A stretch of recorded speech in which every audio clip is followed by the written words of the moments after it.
I remember well the time this all started. I was only 7 years old, sleeping in my cozy bed in our San Francisco flat.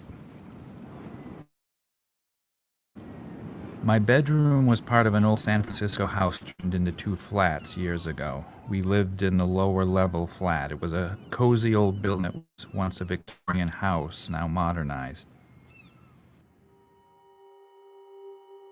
As I sleep soundly, I had no idea what was about to happen to me.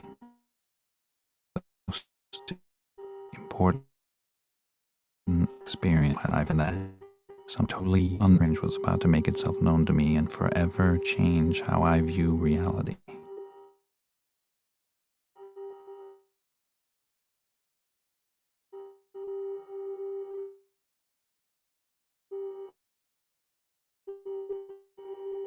My life at this point had been average for a growing in the 50s. I was no child brother or sister, a lot different than most kids my age. I had my eyes on the stars. I loved astronomy, art, science, and music. I still joke today that my first football was a telescope. I always wondered when I looked up in the sky what was out there. This night, I would find out.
To school. I was an only child with no brothers or sisters. I had a large bedroom to myself that looked towards playland and the ocean. I looked up at the night sky. What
Add the stage, remove. Hey, I think we have Spectrum, and we pay a lot of money for it, and it's supposed to be really fast and everything, and it is. And what happens is that it'll go down, and I've been set up for hours and checking on it, and it'll take out everything. It'll what it does is it screws up all the software in StreamYard, so you have to restart the machine and to get it to recognize the camera and the mic, and we're using all high end stuff. I don't use the stuff in the laptop because it's not it's not up to snuff. So sorry about that. And it also, you could see where the scene from my film, but something is there, which is what you saw. I know there's new people here. What you were seeing was a scene from it, which was my first experience when I was a child in San Francisco on 47th Avenue. I was 6 years old. And what you saw is what happened. That's what all started it for me. Before I bring Tim on, I wanted to talk about telepathy. Whitley was sort of insisting that we watch the telepathy tapes, and I hadn't watched them yet. And then Mary's daughter Emily, who is not necessarily into this stuff, did, and said, "You have to listen to these." So we have been, and I'm going to tell you something straight out. What this woman has done, a podcaster working with scientists and doing everything by the book, she is absolutely 100% proved that these autistic kids have telepathy. I mean, we're talking. It doesn't matter what you do. You go in another room and read from a book, or you look at a picture, or you look at some cards. They will get it right every time, 100% accuracy. But it goes further than that. And this totally relates to the subject matter, because everything that I have ever learned from the visitor experience has told me that we are not these bodies. We are spiritual beings. We're beings of spirits, and we absolutely can see past the veil. We can see other beings. We can see other people who have passed on, and so on and so forth. And this stuff is all interconnected. And nothing has made that more clear than these tapes. And we haven't even listened to all of them. It's absolutely amazing. And what it tells me is that there's great hope, because that means at one time, most of humanity had this capability till the bad guys drove it out of us or burned us at the stake for it. But we still have it. We know we have it. We can get it back. And we don't have to be non-speaking to be able to do these things, because we're all human. At least the bodies are. And you've got to listen to them. You can't watch them. You have to listen to them. She has a website too, but this is absolutely legit. And the great thing is I love when some of the kids have said that they see other spirits and beings and people around them all the time, that it's quite natural to them. And they describe other people. Let's bring on Tim. Tim, you're here. Hi, how are you? Thanks for having me. You're very welcome. Thanks for being on. We got a little echo there. Do you have a set of headphones or something you can use? I do not on me. I can go grab some real quick. See, when I talk, that's when I hear the echo. I don't hear an echo at all. Yeah, I'm definitely hearing it. Okay. Let's see. Testing. I hear it less now. There is a function in this software that I think cancels that. You might want to look for it. Yeah. Because someone will always come along and make a horrible comment about things like that, even though it's sometimes out of our control. But Right. that's the way people have been. So I turned echo cancellation on, and it was Okay. on. I've got Yeah, automatically hearing it. adjust mic volume. How we There doing you- now? Well, when you talk, see, I can still hear loop, loop, loop, loop in the background, so Oh, shoot. it's better. Okay. It's better. Let I'll me. just talk. You just talk. I'll be quiet the whole time. Okay. Oh, funny. Well, I guess where would you like me to begin? Well, I'm assuming a lot of people here have seen your show, the film that we shot, Yep. that you shot on your iPhone. Then we turned into a production with reenactments and everything, right, people? But even if they didn't see it, if they didn't see it, then they would want to hear your story. So I would start at the beginning and talk about it. Mhm. It's different than what you did before because you're live. All right. Well, I'll do my best. Thank you. Okay. And again, thanks for having me. And well, I guess where I would start is, as Steve had mentioned, I had some experiences that I didn't quite understand when I was little. Kind of started with some nightmares that I used to have, and uh, then another sort of conscious memory of something very strange. And I'll start with the experience maybe, and that involved me. I remember often being kind of scared of going to bed at night, and in particular, I would hide under my covers, and I would start to feel fingers or hands poking me or prodding me, and kind of feeling like they were wrapping me a little bit in my blanket, like down around my sides, my hips, and kind of going up towards my head. And when I would look, I wouldn't see anybody there, but I would notice a light coming through my blanket from our window, which was just at ground level. And I would always remember that I would either just fall asleep or the memory would kind of fade from there and it would kind of go black. And it wasn't until much later where I underwent hypnosis and regression that I actually kind of got more details of that.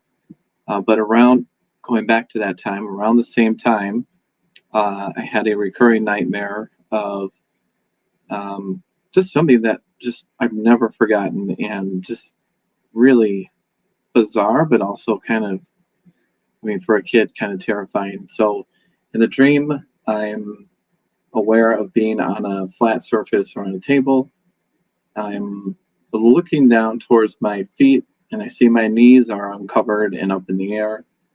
And what I notice right away is this pair of figures, and they're dressed in black. They are, the quickest way to describe them is they look like Gomez and Morticia from the Addams family, but they didn't have eyes.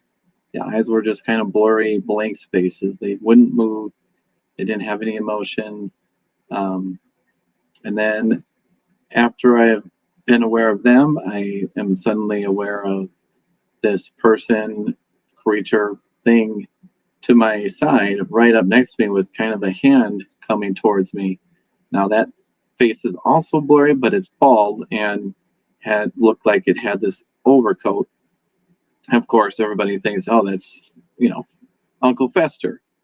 And then beyond that, I remember always noticing the room looked to be domed, kind of like we're in the upper half, with a kind of a waffle-like superstructure, if you will. And it looked like metal, and there's like reddish orange light down towards the floor area, but everywhere else is dark and black. And I don't hear anything. Nobody's talking. No smells. Nothing.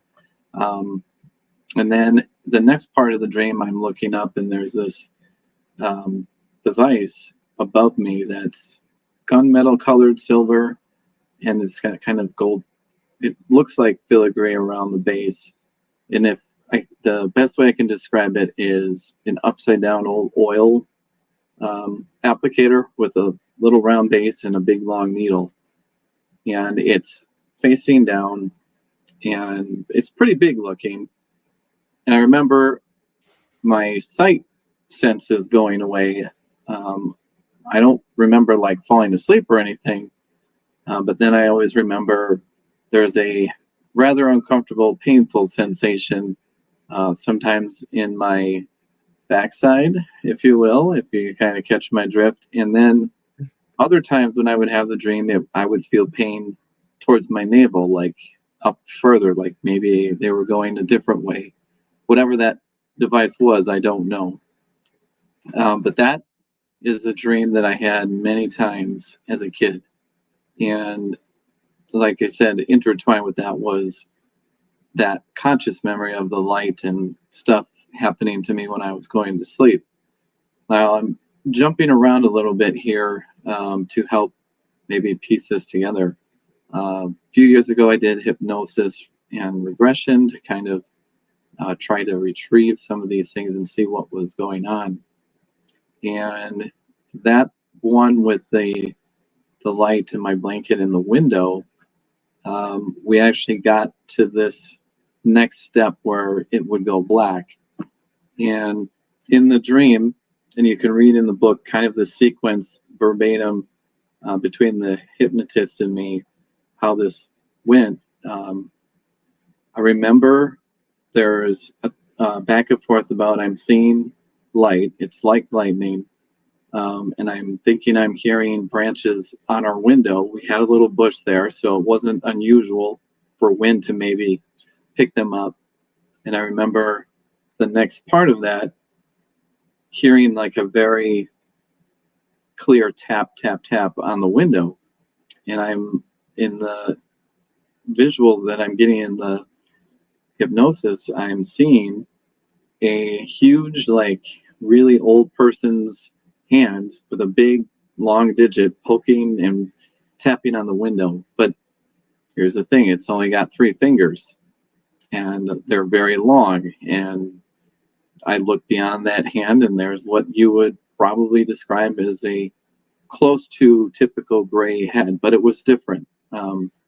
Not like pear-shaped, it was more kind of like a rubber, the rubber eraser tip, a little more rectangular, but still rounded and oversized, big black deep eyes and no ears, wrinkles everywhere. It was just grotesque and a very you did little drawings slit. of these. Yes, correct. I did drawings of these. And they're not on this computer, which is really upsetting because I was pretty sure they were. In fact, the thumbnail that I did is one of your drawings, and that's the one that was scratching at the window. Yeah, I believe so. Yeah. Yep. It definitely was. So. Yeah, and it's an interesting experience to go through that in hypnosis when you're. It's like you're seeing it for the first time, but also your mind and body tells you you've been through it already. But it is just, for me, I still felt the emotion of like, holy crap, that's really unsettling and weird. And in the next step of that scene, I don't have my vision sense again, and I'm seeing in my mind this little intertwined. Well, it's not intertwined. When it was in motion, it was a little silver ring, and it started to move, and it started to spin like a gyroscope. And I remember a very calm, medium voice saying, "Do you like that?" Like you would to a kid. Mm-hmm. And I remember in the hypnosis responding in my mind, "Yeah," like a kid would. And I always, after that hypnosis, I have to imagine that was how they were putting me at ease. Now, of course, I'm just speculating on what that was, because after that, I don't have it. The scene ended in the hypnosis, and we had to press a little further to ask, like, okay, what happened? There's another scene where, and I drew this one as well. The perspective is me looking down again, but this time my whole body is wrapped in my blanket. And I remember it was a very specific blanket, and for it to be in that memory It had or in that dinosaurs. hypnosis recovery. I'm sorry? It had little dinosaurs on it. Yes. Yeah. Little dinosaurs. My mom had made it for me. It was one of my favorites. But I wasn't on the ground. I could see my feet were in the air, but I don't feel weightless, if that makes sense. And in front of me, I see a craft with a bright light in a arched doorway. That's what my mind showed me. And a figure, very tall, right outside the door, but it wasn't flesh and bone. It was bright light with very jagged rays coming out of it, but it was humanoid in shape. And it had a rectangular device in its hand that looked metal. I mean, I have to assume, and again, I'm speculating, whatever they were doing with me, it seemed like it was technology doing it, helping me move like that.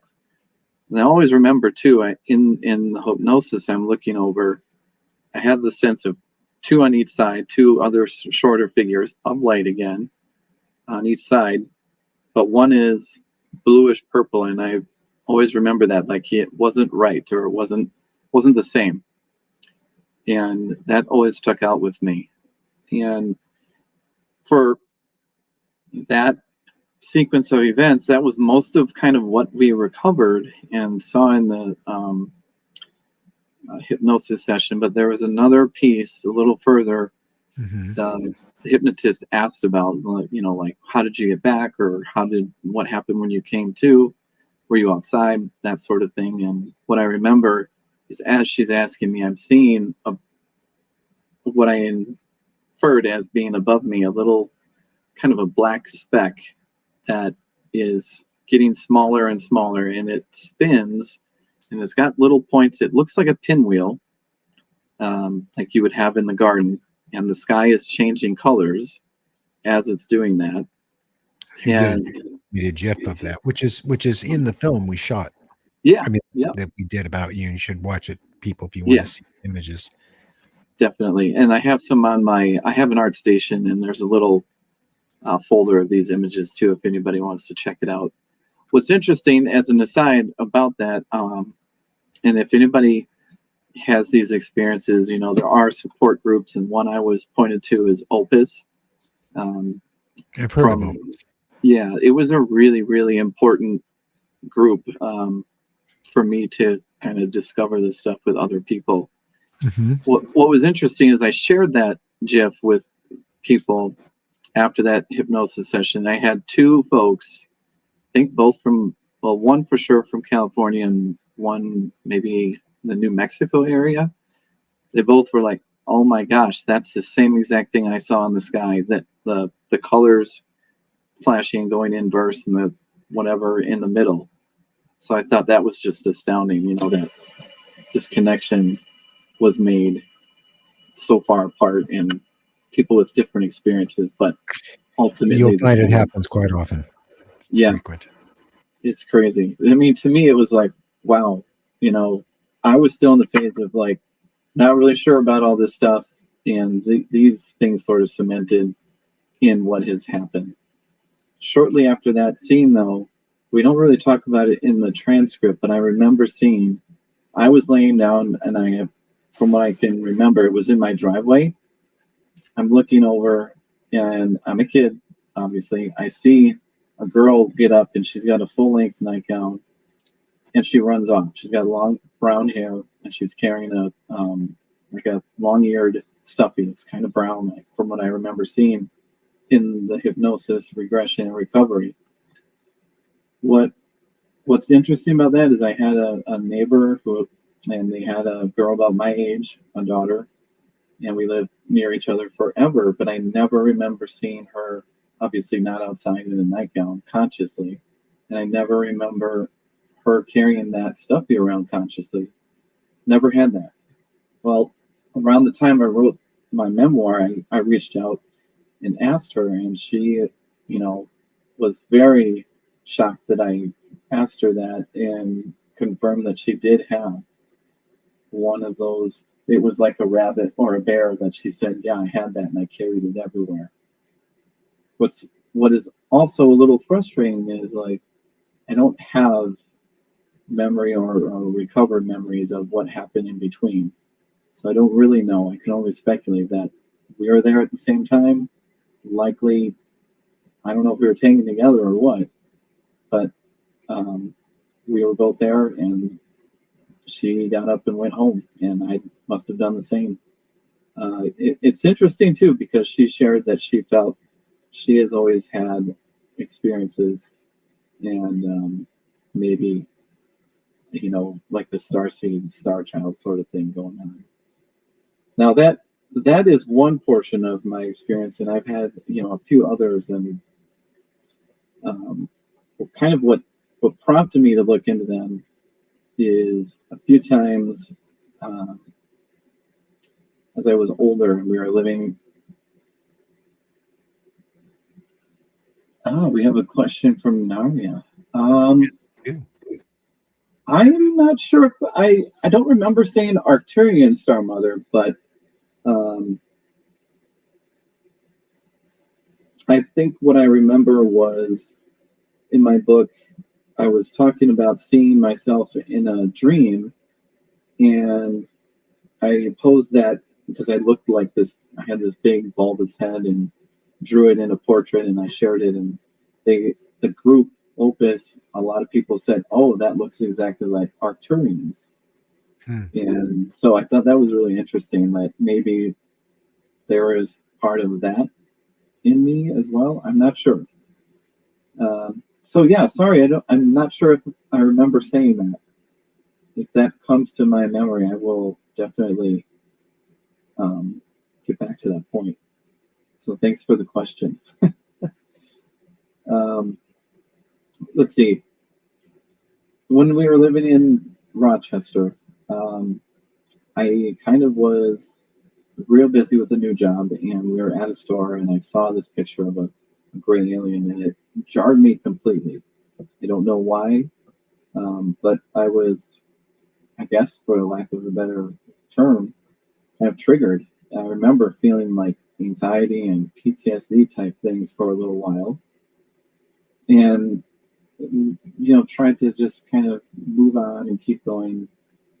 And we moved back to Madison, Wisconsin, and I started to kind of have this like, I think I got to look into this stuff a little bit more, and I did. And I'm going to pause there because I think it's good to go back to the namesake of the memoir, 3:43 a.m.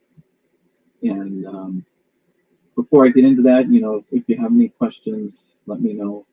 Well, yeah, I have. Right into it. Yeah, I have some absolutely. questions. Feel free. When you were in the presence of these beings, did you get any sensations or feelings from them of how they felt about you? I don't remember any particular ones other than I didn't feel any outright like, we're going to hurt you or anything, other than the one being that I remember being off color. Mm-hmm. I just remember feeling that something wasn't right with that one. Mm-hmm. I felt more of a neutral sort of like, not a lot of like, hey, like, you hear a lot of stories one way or the other, many that are very like close and warm and comforting. Those ones in the recovered memories was more like just neutral, like, hey, we're just doing something, kind of like an experiment, so to Doing their speak. job. Yeah, it's just doing what they got to do. Yeah. For the other ones in the recurring nightmare, I mean, that was definitely more of a fear reaction to what was going on, and it felt like the one near me was, maybe I misunderstood, but it was like kind of messing with me, if that makes sense. Because I remember like a grimace on his face, almost. But then, some other experiences I haven't talked about yet seem like there's other beings, or maybe some of the same, and I'm just able to, or weather what they're doing better. It's like, hey, we're trying to send you a message, like we want you to know something, but we're not going to give you the exact answer. So I always feel like they're kind of, I don't know, kind of tricksters almost, so to speak. Like, hey, you got to figure this out. Yeah. A little bit of game playing going on there. Yeah, a little bit of game Not playing, but necessarily negative, but just no. they want you to surface. Yes, I Basically. think that's a lot of it. Like I think they have. It's like a teacher with a real little kid, like going, "Oh, do you know what we're trying to do here?" You know, Yeah. kind of thing. I think that's how I would describe it, for sure. Well, that's not untypical either, but I mean, as you well know, some of us get definite feelings from them that they really care about us, and Yeah. But I think there's been some more like in between lucid dreams where I've gotten that feeling, you know, like a, a belonging or a longing to be back together. I don't know. It's hard to describe because I think I talk about this in the book. I rarely have had clear, like, here's the message and it's not confusing at all, and here's exactly what we want you to know, if at all. And very much I really got to figure out some of these meanings on my own, so that can be a little frustrating, especially if you're not very patient. yeah, well, you have to be patient. That's the, Yeah, that's the name of the game. And then, you know, some folks I think report this, and I would mirror it. You'll have the period of where you're pretty sure things are active when you're more aware of, like, okay, dreaming is going on.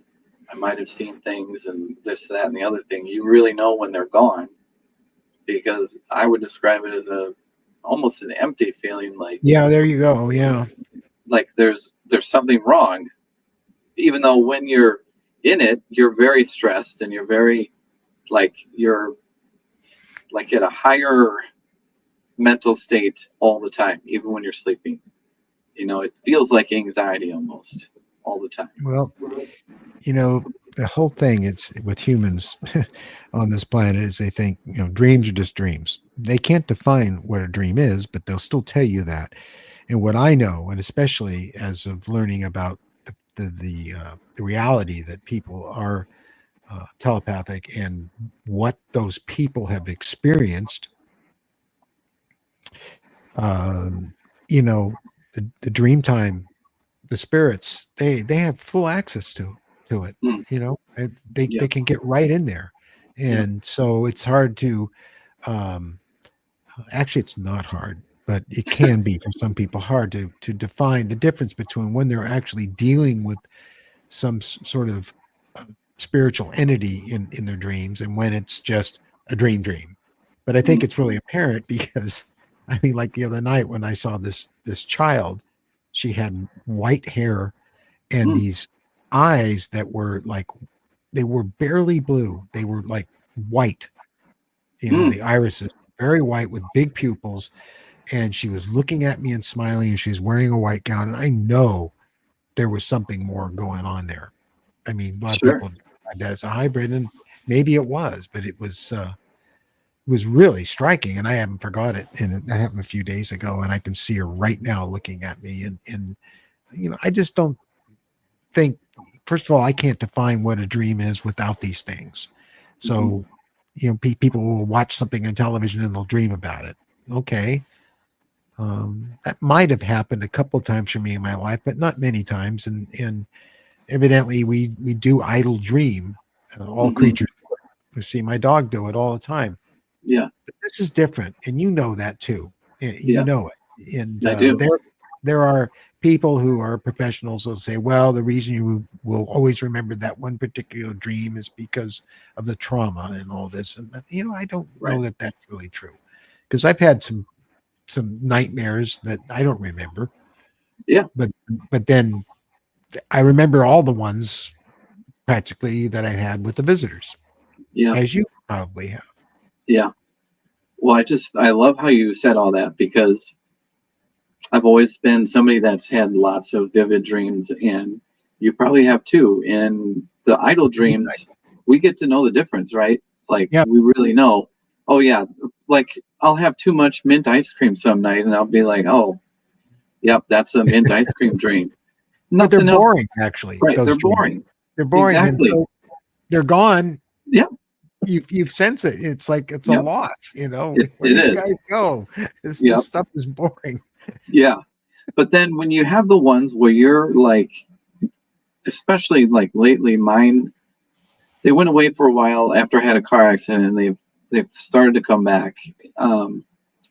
Where you really like don't remember the transition between being awake and falling asleep, and you're just you're somewhere else.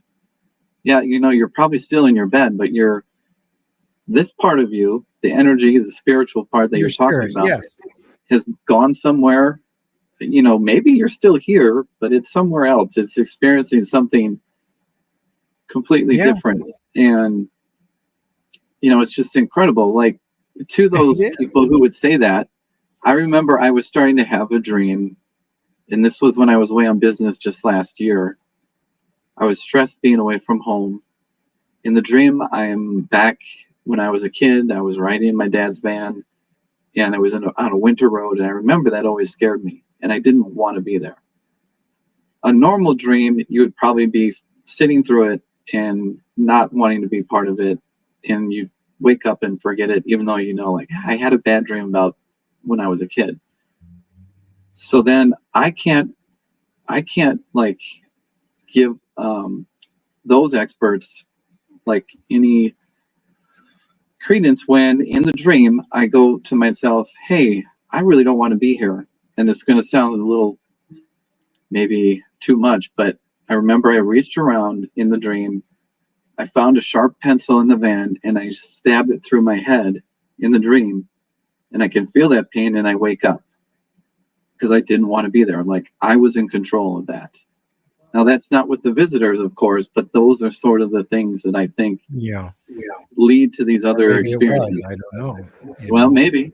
That's the thing. When people think, I think they feel that, okay, if there's really something to us being spiritual beings, that we're not just our body and our brain, and when you're out of your body and you're in spirit form, you can't feel, you can't taste, you can't feel cold. That's all not true. I've studied this a great deal, and people who have passed on and people who have had near-death experiences, they can look down, they can see their body, they can feel. It's just like being here now, except not. Yeah. And as human beings, the way our culture has brought us up, we've been taught to consider all that nonsense and discount it when it's actually very, very real. And then going back to those telepathy tapes I was talking about, if you listen to that podcast, those tapes, it's absolutely I know all these things are absolutely real. Nothing is that's really backed up everything I've always known all my life since I've been a kid. Sure. It's incredible.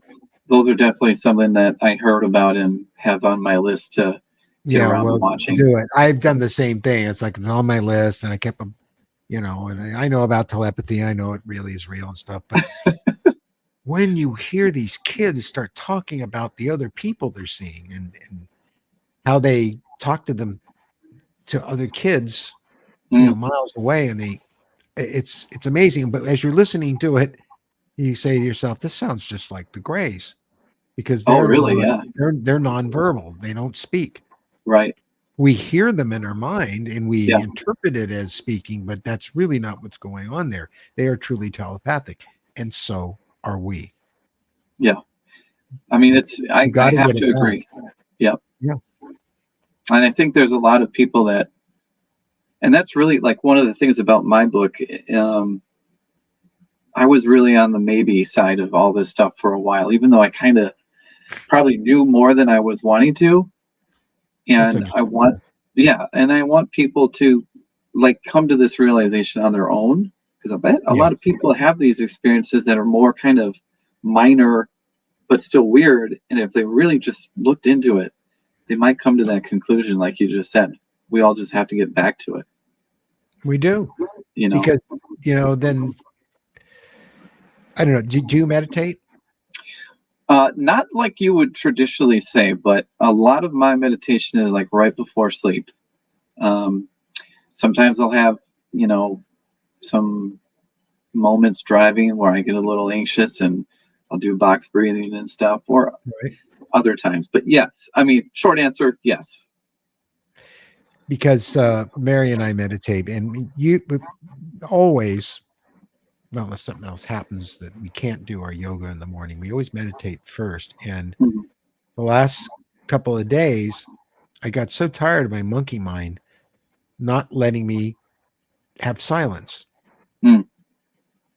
that I made up an image of a big switch, an on-off switch.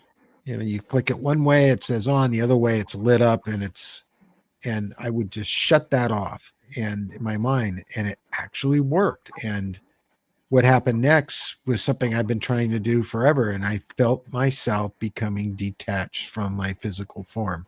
And Mm. I let it happen, and it was the most amazing thing. And it happened again this morning, and That's amazing. it's only the beginning Yeah. of a process I think that we should do. The visitors seem to think we should do that, I believe, but Mhm. just despite their wishes, I think we should all do it, because if I felt it, and I started to giggle. Yeah. All my pain, all my concerns, everything just went away the minute I detached like that. And and it's carried me through the whole day. That's Just awesome. that little bit of time. Hmm. And it's And it also was probably important only to like listen 5 to your minutes. breathing. It's important to listen to your breathing, because Yeah. you focus on that. You're not focused on thinking about, I got to take out the trash, and I got to do that thing, and I got to call that person and all that stuff. But seeing that switch, because I'm very visual, and I know you are too, because you're an artist. Yeah. It's Yep. it's one of those kind, you slide this way and that way, and you slide it this way, it says off. You slide it that way and it's on, and there's colors and lights and stuff. So try it. It really worked for me, because I've been fighting that. So Yeah. I definitely got to try it. I started a new job, new career, midlife career change. So the noise is back, and definitely, I've not tried the visual of a switch. That seems so obvious. I'll try that. Thank you for the suggestion. yeah, and That's do awesome. listen. If you don't do anything else, just listen to the first 3 of her podcasts, the telepathies. Absolutely. Listen to all of them, of course, but I mean, I think we're on the 3rd or 4th one, Mary, and it's just as much as I already know. Hi, Dr. Gale. It's absolutely jaw dropping, because I got to read something. I asked Whitley if I could share this, and because I was saying it's so horrible what's happening to people that have these abilities, and how the professional community treats them. And Whitley, we were texting back and forth this morning, and I think this is it here. Yeah, I know it's on my phone. Oh, somehow I missed it. No, it's not. Wait a minute. Where did he go? Oh, I'm way down here. Okay. Here we go. He said the pathology and speech therapy communities do not need this. He's referring to the telepathy tapes and the research that these people have been doing. All legitimate, all fact-based, all hard evidence they've been wanting. Mhm. They are committed to the spellers not really being spellers, and to them being vegetables. In Mm. other words, these kids, because they can't speak, are vegetables, and they have Yeah. no intelligence whatsoever. They tell the parents to give up. Then he goes on to say, this is how they make their money. They will fight and fight and fight to keep their cash flow rolling. Mm. So despite all this, I imagine even Michael Shermer, everybody's rejecting the hard evidence and data that they've accumulated, which absolutely proves that these kids are able to know what you're thinking, Wow. and they're highly intelligent. Yeah. and they see other beings.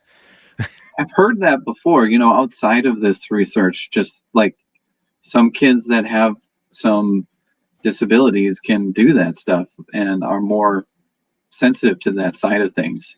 Yeah. It's just amazing. And they see their ancestors and their Yeah. loved ones from the past. They're right there.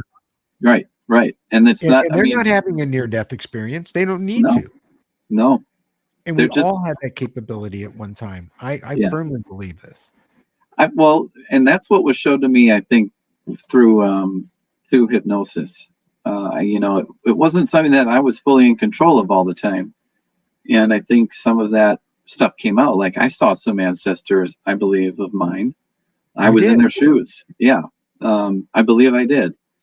Or it was a past life. I think it was a past life as well.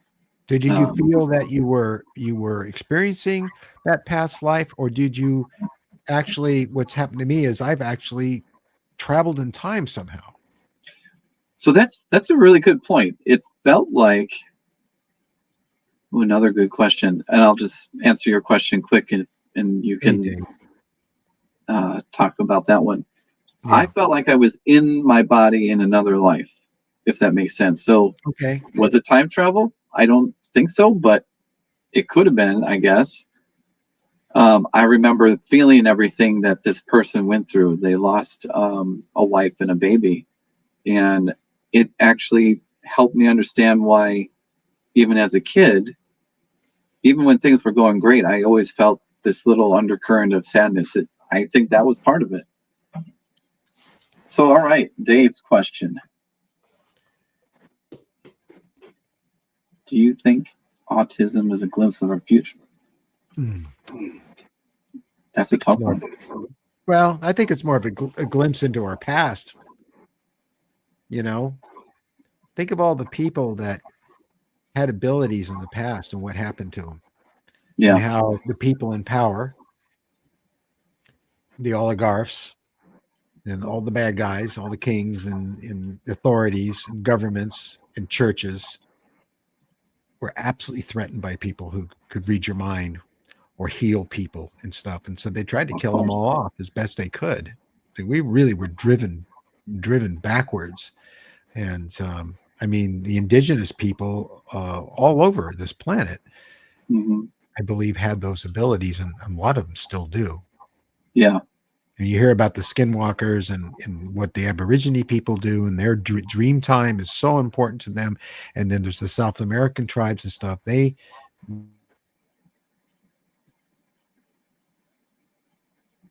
Uh-oh. I've got to freeze up.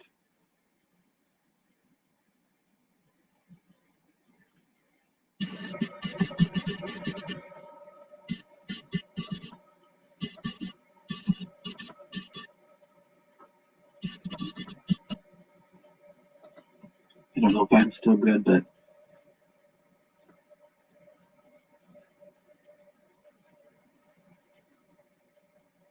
I think I've got Steve looking like he's frozen. Is everybody else okay?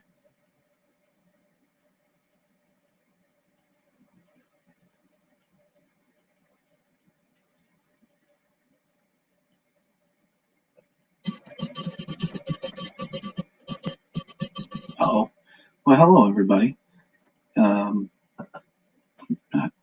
Everyone can see and hear me now? That was impressive. We were completely taken off. I saw that. Yeah. Wow. We were just slammed. Holy cow, man. Yeah. Now, not to be paranoid or anything, it could have just been a glitch in the internet, right? Could have been. But what were we just talking about? We were talking about the bad guys, and we're certainly dealing with that still, especially that is so today. Weird. Yeah, and it's hard not to think about that. Well, it's been going on for thousands of years. Yeah. We're just good people.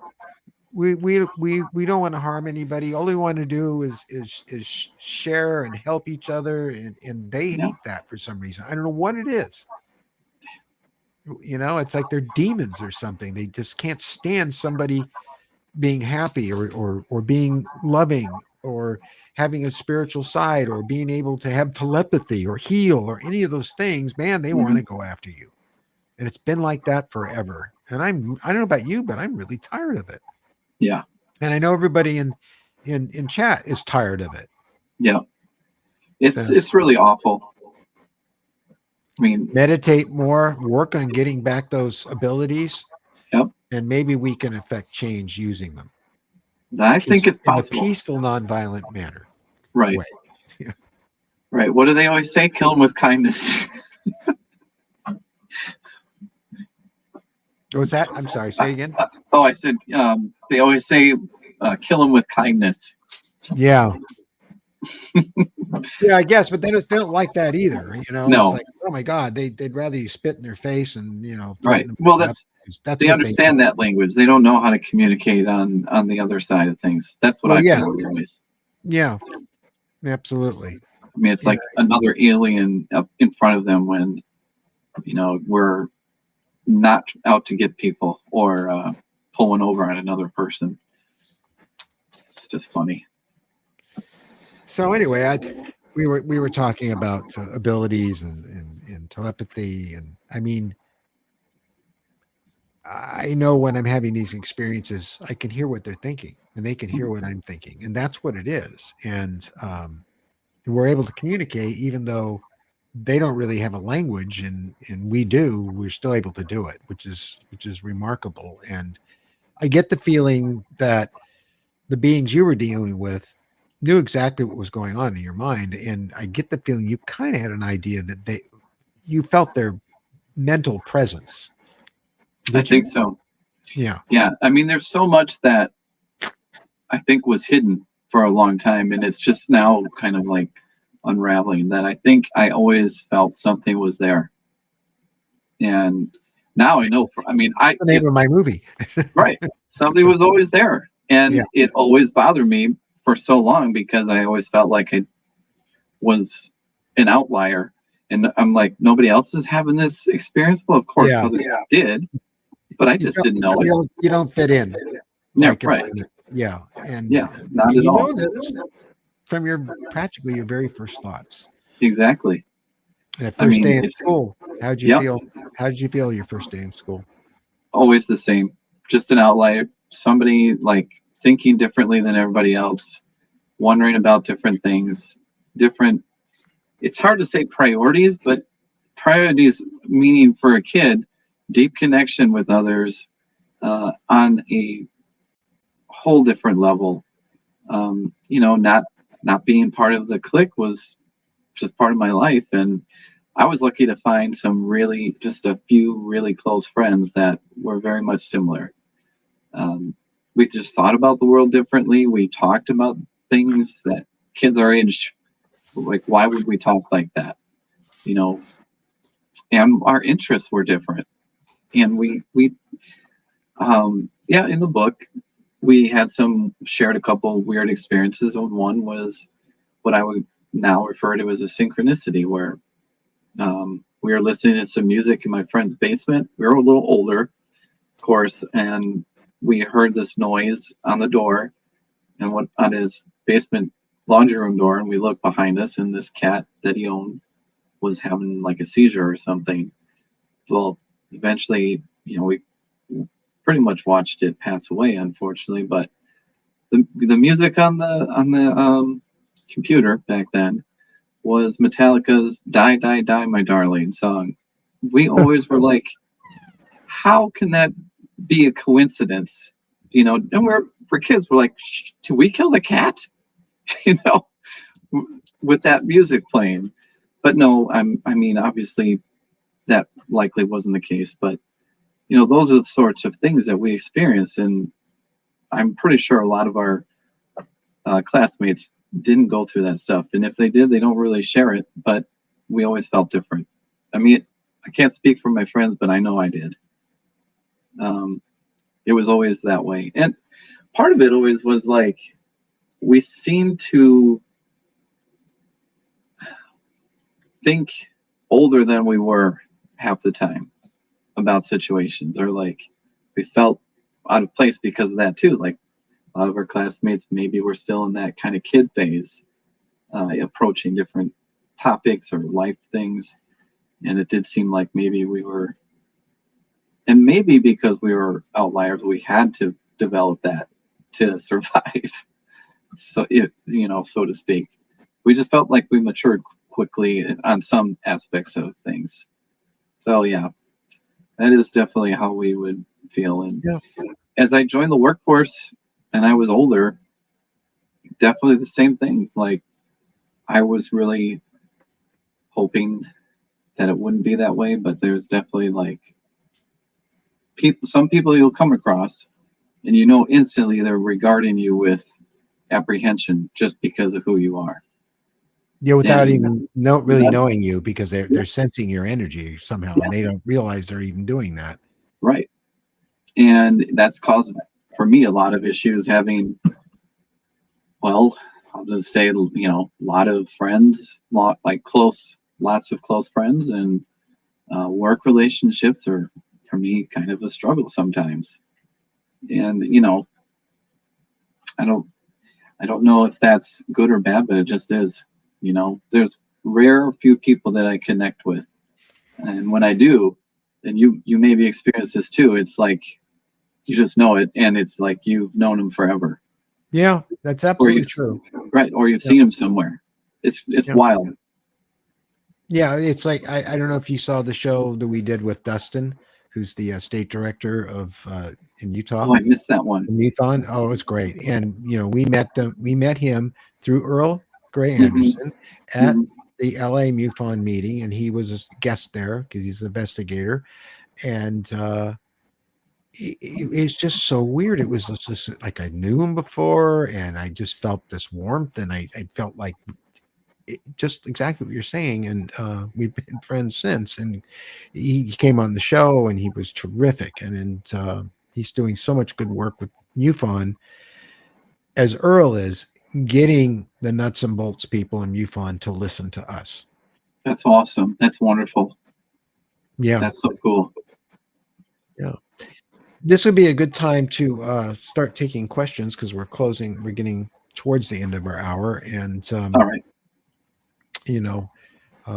I've asked my fair share of questions. I'm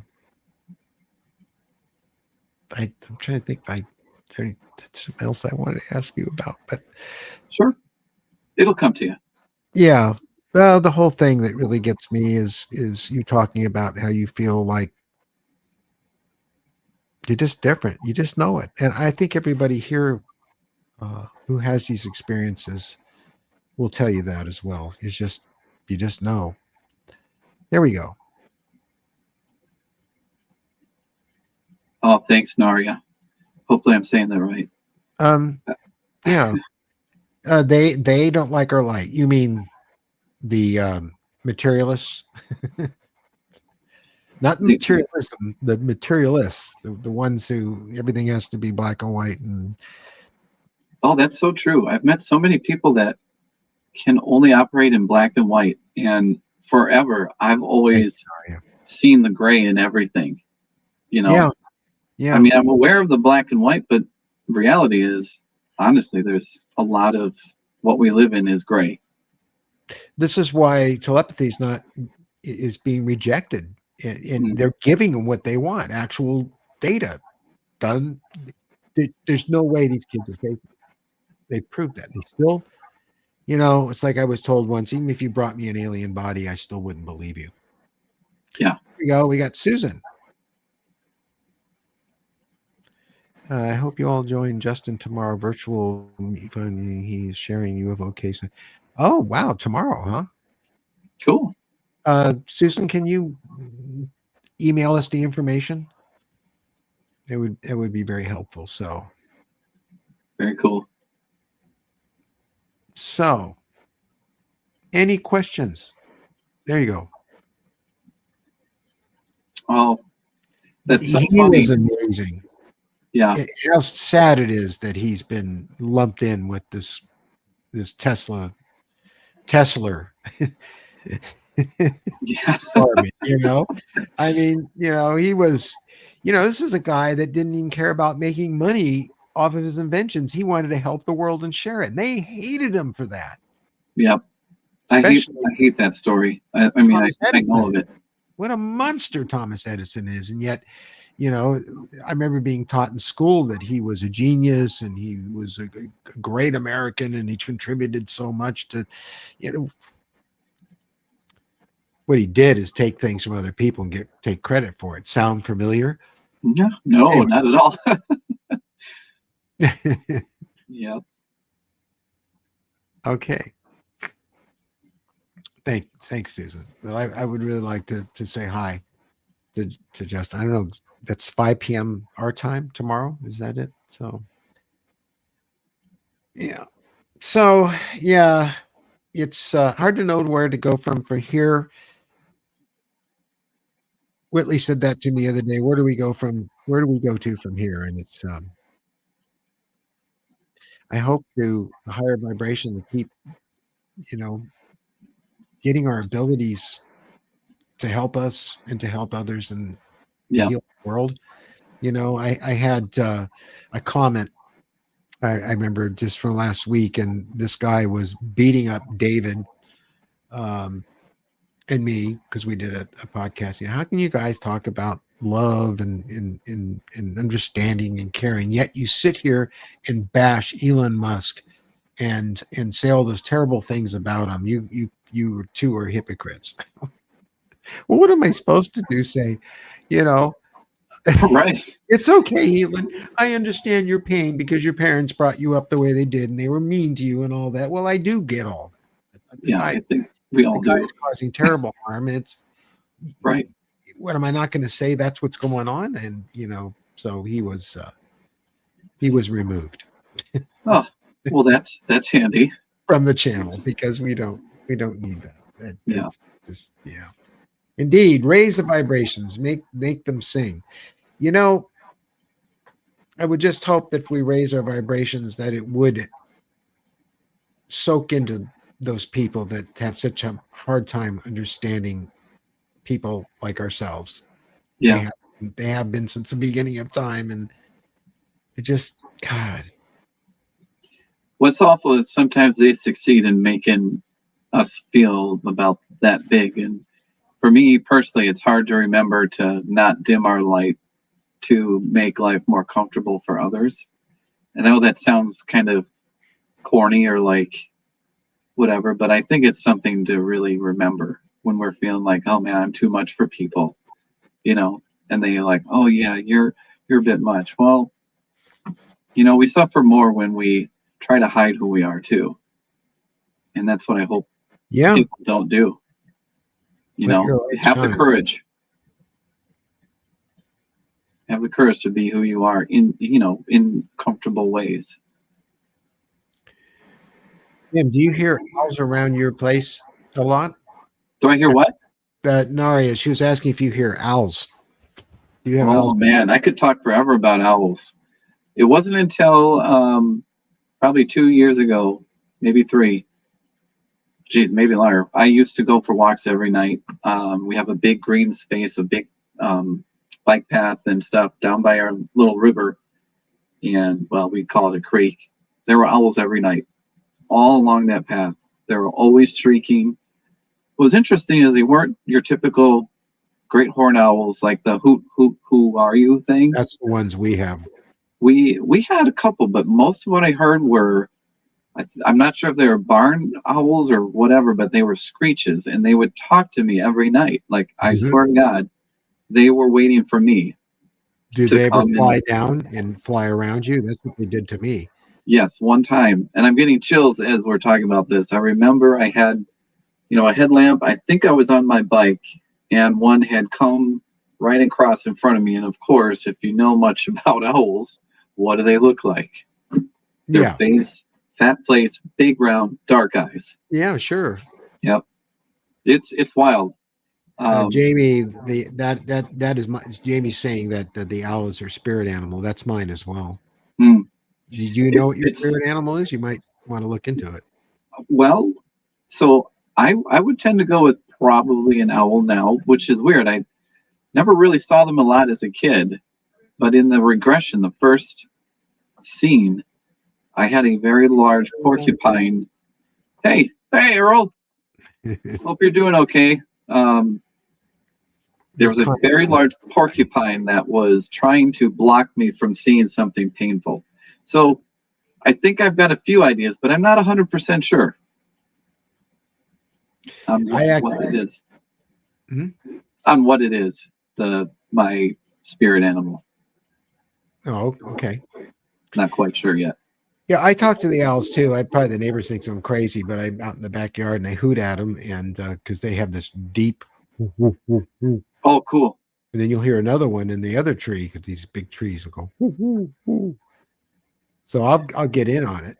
Nice. They go silent. They go silent, and then they talk back to you, and then they wait to listen, and then you talk to it. It's wonderful. I would try to mimic the screeches or whistles. It's like a weird whistle that they did, or a little screech. So I would try to do the same. Screech sounds like, because I've had those owls too, and you're right. And the one that when I lived in Granada Hills, I'd walk the dog used to come down and fly around me and look right at me and screech, and it was the same kind that was in the movie The Fourth Kind. Oh yeah, wow! Did you see that movie? Yes, that's the one with Mila Jovovich, right? I think so. Yeah. Yeah. I didn't like it the first time I saw it. I loved it the second time I saw it. That's awesome. Yeah. So this talk makes me think of Mike Cleland's book, The Messengers. Yeah. We've had Mike on the show. Have you? Twice. Yeah. It's an amazing book because it's really, when I first started reading about the phenomenon, there was nothing about owls in a lot of like the more popular books. And it wasn't until I had started seeing those owls only a few years ago where I started to wonder about it. And then I did some research and found his book, and I'm like, holy, this really opens up a whole new avenue of research. And like, this is definitely directly tied to the phenomenon. So anybody who is listening and haven't read it, read it. I hear your kitty. Yeah, that's my little hip cat who will never leave me alone. His name is Meowsles. So when I'm in here doing these, he gets very concerned. Yeah. Well, I have Nova's right here next to me. Again, before we close, everyone here that's listening, I am dead serious. Listen to the telepathy tapes. Do it. This will open your mind. You will feel that so many things that these kids you don't even know are so familiar. You will feel a connection. It's quite amazing. We have been lied to for so long about who we really are. And these kids, they can't talk. And so they have always lived in a reality where seeing spirits and people that passed on and dead people, if you want to call that, and everything else is a normal everyday occurrence to all of them. And they're talking to themselves, and our great learned people are telling their parents to give up. They're just blobs. They're vegetables. And wow, what they know and what they share with us. And that's why it probably, they are the most important podcast you could ever watch, because it directly relates to this experience and everything the visitors are trying to get us to key into for very obvious reasons. Yeah. Because, we have to save ourselves. They're not going to save us. But this is truly the pathway. So. All right, hold on. Oh. Come here, you. Come here.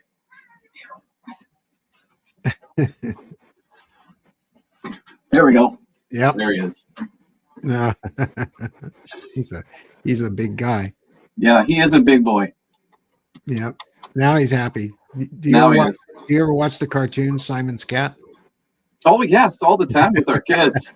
We love that. I know. That's so funny. I can't thank you enough for being on the show. We'll have to have you back. Absolutely. Keep us up to date. What's going on with you? Yep. And that's a beautiful cat. He is my pal. Yeah. He's a good guy. Important to Yep. have them. Yeah. Thank All you so right, much for everybody. having me. I appreciate it. Oh, absolutely. It was a really nice hour, a really nice conversation. I really enjoyed it a great deal. Me too. And thanks everyone for being here.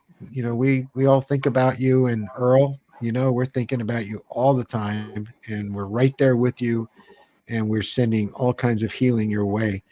And I would encourage everyone here to do that too.